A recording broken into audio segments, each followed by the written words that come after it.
orang-orang yang sempat beralih ke Kristen tuh benar-benar didiskriminasi selama periode isolasi ini. The ground floor was used as living space for servants and storage space for food. Mereka sampai nyangkanya ini adalah jelmaan ular raksasa yang lagi marah. Oke, ini juga pertanyaan dari lama sebenarnya. Kan terakhir kita bahas Jepang tuh kita ngebahas eksperimen manusia mereka yang bikin beberapa orang shock ya.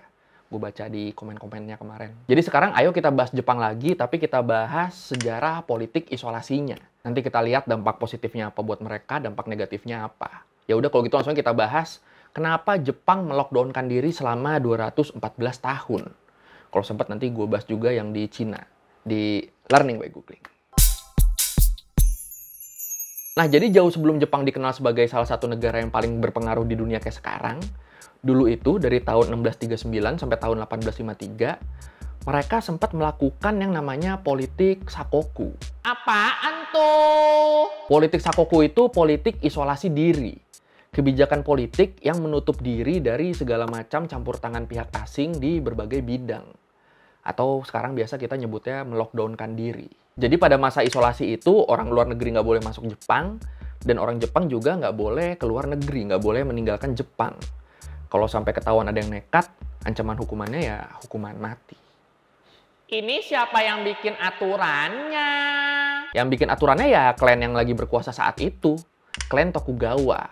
Yang waktu itu dipimpin oleh Iemitsu Tokugawa sebagai shogun ketiga dari klan ini. Oke, kita perjelas sedikit tentang keshogunan Tokugawa ini. Jadi zaman Edo di Jepang itu kan dimulai di tahun 1603. Di bawah kendali keshogunan Tokugawa. Pemimpin pertama dari klan ini adalah Ieyasu Tokugawa, foundernya. Dari tahun 1603 sampai 1616. Terus keseluruhannya ada 15 shogun dari klan ini yang berakhir di Yoshinobu Tokugawa yang memerintah dari tahun 1837 sampai tahun 1913. Abis itu ada 3 Tokugawa lagi tapi gelarnya udah bukan shogun. Kalau shogun tuh apa sih sebenarnya? Jadi shogun itu adalah gelar dalam pasukan militer Jepang.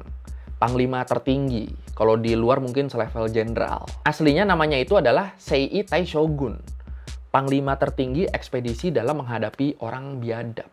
Wah, ngeri juga artinya ya. Terus akhirnya disingkat jadi cuma shogun doang.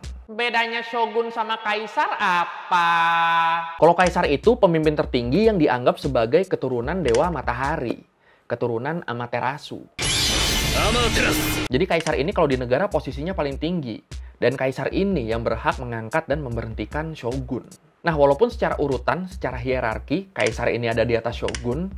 Tapi secara prakteknya shogun ini yang ngejalanin pemerintahan. Ya, kalau sekarang sih kayak Perdana Menteri di negara-negara kerajaan. Simpelnya kayak gitu sih.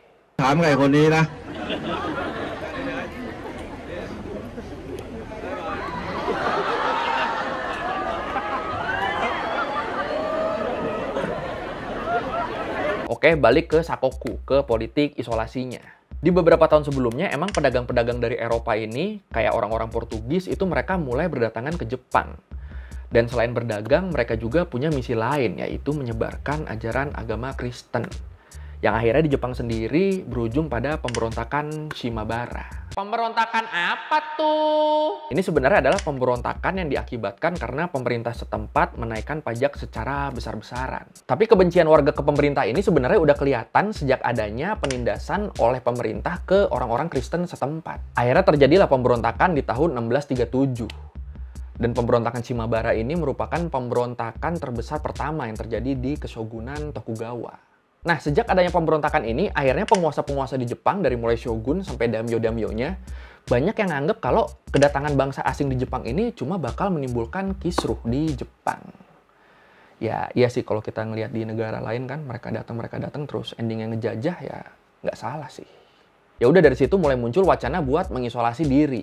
Karena pertama, Jepang pengen mastiin model pemerintahan kekaisaran yang dijalankan oleh shogun itu tetap berjalan. Takutnya kalau nggak ngisolasi diri, pengaruh asing masuk, warganya dicokokin, tahu-tahu memberontak aja. Alasan kedua, karena para pemimpin di Jepang khawatir sama konsep kolonialisme yang dibawa sama orang-orang Eropa pada saat itu.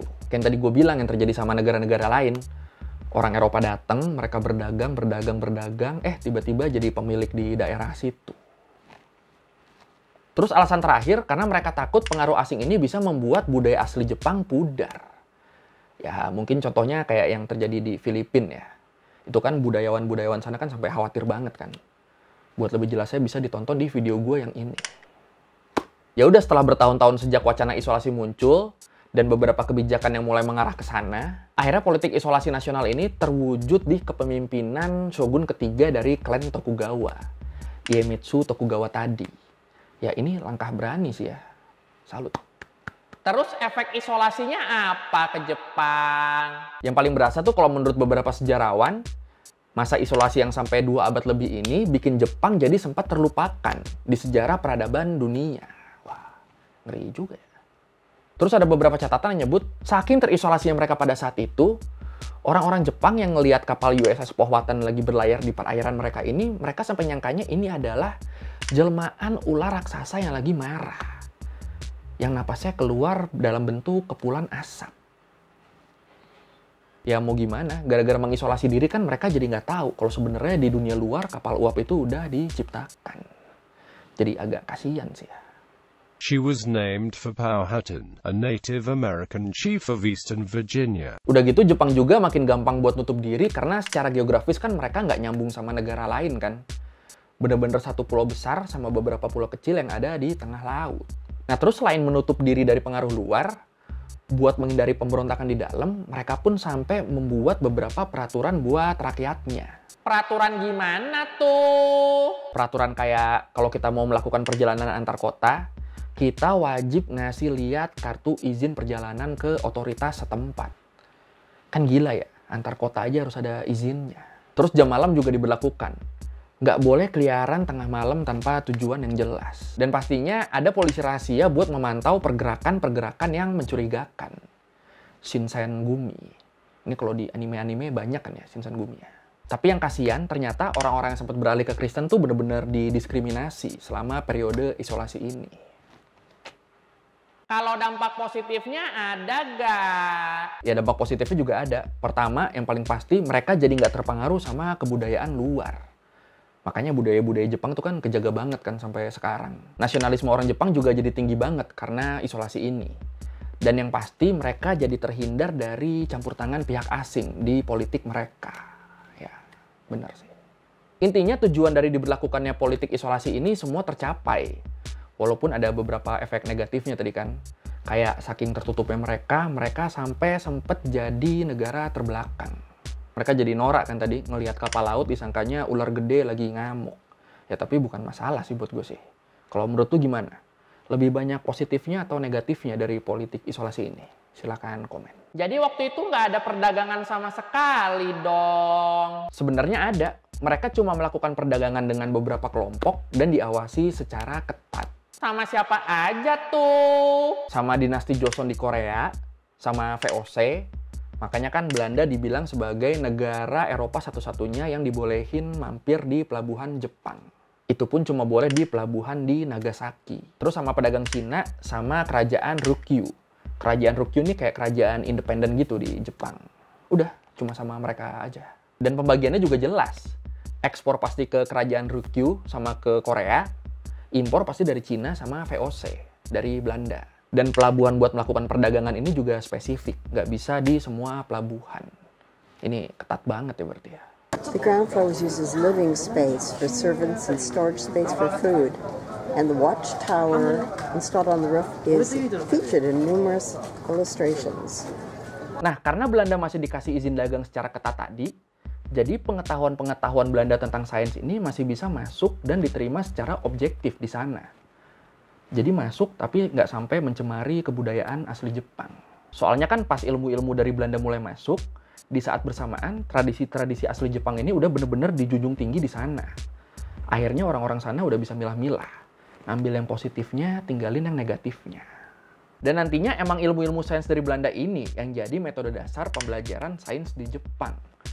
Jadi ambil ilmu-ilmu yang dibutuhkannya, tapi kebudayaan aslinya nggak terkontaminasi. Hebat ya. Dan akhirnya, faktor mulai berkembangnya ilmu pengetahuan dari Barat inilah yang secara nggak langsung mengakhiri politik isolasi di Jepang. Kenapa? Karena jadi bermunculan pendapat-pendapat baru, pendapat yang lebih open yang menentang politik isolasi. Dan sebenarnya selama periode isolasi ini, ada banyak negara yang coba mendarat di Jepang, tapi pada gagal. Sampai akhirnya di tanggal 8 Juli 1853, Commodore Matthew Perry dari Amerika datang ngebawa 4 kapal perang. Dipakai flexing nih 4 kapal ini. Dan mereka maksa Jepang buat mulai berdagang dengan dunia luar. Setahun kemudian, tanggal 31 Maret 1854, Commodore Matthew Perry datang lagi dengan membawa 8 kapal. Dan memaksa Shogun waktu itu buat menandatangani perjanjian damai dan persahabatan. Akhirnya kejadian ini dikasih nama Konvensi Kanagawa.